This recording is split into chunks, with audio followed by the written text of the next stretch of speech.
falls with a picked off Sexton and a highlight photo. Are you kidding? And here we are for the JG Sports Network Fantasy Week. Got a good slate of games for Week 10, starting off with Detroit at Buffalo. Griffin, who are you looking for Detroit for this matchup? I'm not really looking for anybody too exciting, except Calvin Johnson maybe. Job at best because of the loss of Matthew Stafford this week and probably the rest of the season. He is out and Sean Hill is in. Although Sean Hill is a pretty reliable option, I don't like Calvin Johnson as much as I would like him with Matthew Stafford. Yeah, I agree with that. For Buffalo, gotta think Steve Johnson and Ryan Fitzpatrick are really options. Ryan Fitzpatrick graduated from Harvard. A lot of people know that.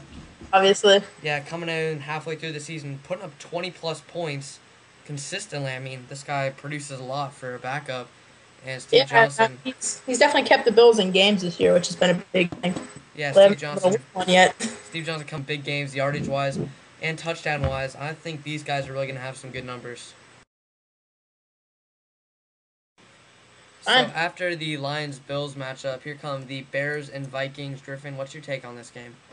I think you're going to see a lot of Brett Favre, a lot of Adrian Peterson, obviously. He's pretty much that team now with Brett Favre's unsuccessful season so far. Percy Harvin, look for him on the Vikings side of the ball, catching a lot of balls from Brett Favre. On the Bears side of the ball, Johnny Knox definitely could help. And Matt Forte is obviously a must-start.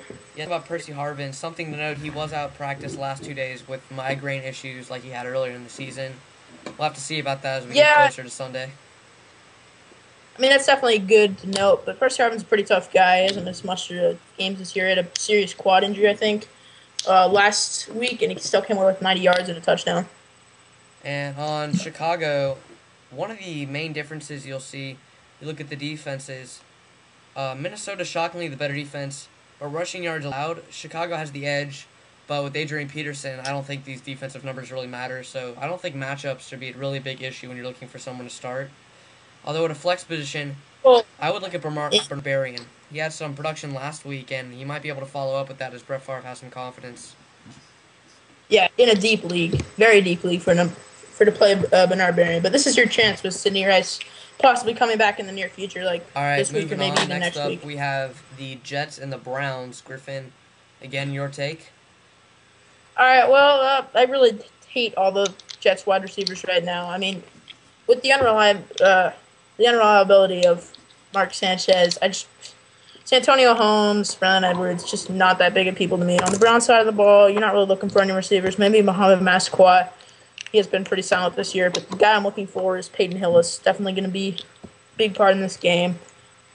All right, yeah, I agree with that. Peyton Hillis last week, he ran for 184 yards and 2 touchdowns over the New England defense, and they've been pretty good this year. They had the best record in the NFL going into that game. Browns shown that they've got a little fight in them, and I think that momentum is going to go through their whole team. However, you got to think that the player that's going to have a breakout game, LaDainian Tomlinson. A lot of guys thought he wouldn't have it in the tank this year. He's definitely showed he can still do it. Cleveland giving up 105.9 rushing yards per game and 346 yards a game, and that's money if you have LaDainian Tomlinson. Yeah, definitely.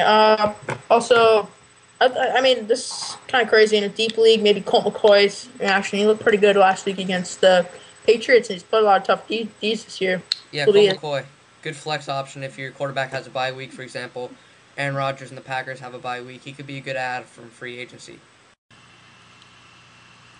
All right, next fantasy matchup, Cincinnati Bengals, Indianapolis Colts.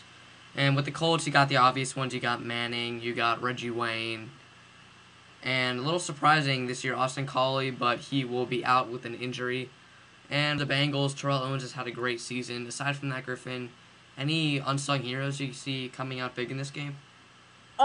Tammy, definitely on the Colts side of the ball. He's just basically stepped into Dallas Clark's shoes, making it look like, Dallas Clark really isn't that good. It's just Peyton Manning. Maybe Donald Brown playing not a great running defense. He's healthy. Let's see if he can get the majority of the carries. Yeah, Joseph Adai, shoulder injury, Mike Hart, ankle injury is what you're referring to. Yes. Maybe wide receivers for Bengals. If you have Terrell Owens, you're starting them. And interesting enough, if you have Chad Ochocinco, I'd say you're sitting him. And he's just been double covered this year. I don't blame him for being bad, but T.O.'s been getting more looks because he's been on single man coverage, I just go with T.O. over Chad Ochocinco. Yeah, another second look at that running back situation. Just last little note on this game. Rookie running back Javaris James probably gonna see more time. Last year he scored a pair of touchdowns, which is at least 12 points. Excuse me.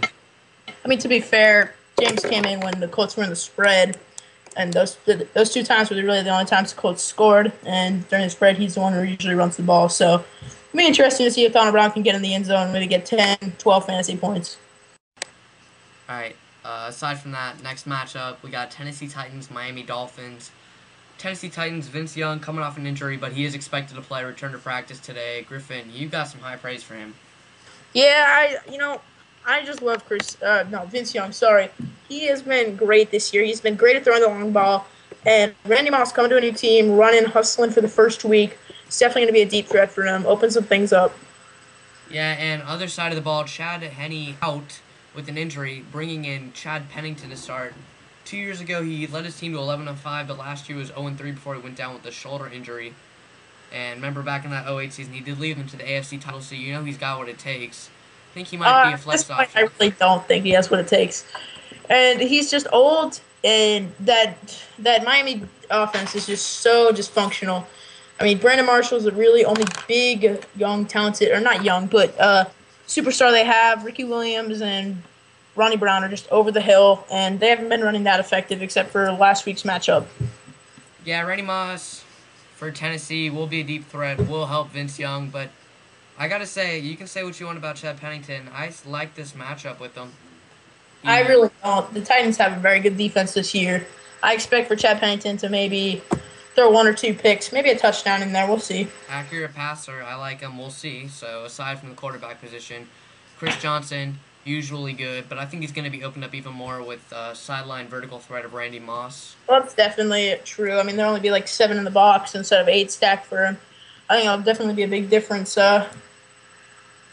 And maybe another sleeper for Miami, aside from the running backs, maybe Devone Best. He had some good games earlier this year. Yep. And I think with Brandon Marshall, probably going to get a lot of attention from that Tennessee Titans secondary. Devone Best might be a good fantasy option. All right, NFL Week 10 matchup is the Carolina Panthers versus the Tampa Bay Buccaneers. Looking at the lineups, you have Matt Moore, who has been injured. Who is injured right now at the point. Matt Moore is out. Jimmy Clausen is in. That's worst case scenario for the 1-7 Carolina Panthers. Yeah, Matt Moore, torn labrum, and that's an injury that's going to be quite a while. If you have him on your fantasy team by chance, probably going to want to drop him. The 2% of the people in the league who have Matt Moore on their fantasy team, you better drop him now. Say you're them. Hope that number goes down to 0. Aside from that, with the running back position in Carolina, last year was a good situation for D'Angelo Williams. But with fantasy, I don't really like using teams with backfields that have 2 back punches, especially with a one like Carolina, because the 1 touchdowns D'Angelo Williams is going to get, he's going to get you yards, no question about that. But all of his touchdown runs are going to have to be long ones, because when they get down the goal line, they're going to go with Jonathan Stewart, who's going to push that ball in. I really don't like anybody on the Carolina side of the ball, running-wise. Really bad timeshare there. Going over to Tampa Bay, got LeGarrette Blount out of Oregon last year. A lot of people didn't know what he could do. He showed 2 weeks ago he's pretty good. Yeah, definitely Arizona. Good. He didn't show too much against a good running D at Atlanta, but I mean, Carolina won't be a very tough challenge for him. We'll see them running him a lot, throwing a lot. Josh Freeman to Mike Williams, definitely most starts. Yeah, so I was thinking about Josh Freeman, Mike Williams. Mike Williams maybe can go down to sleeper along with Blount. So if you can pick him up in your fantasy leagues, go for it. Yeah.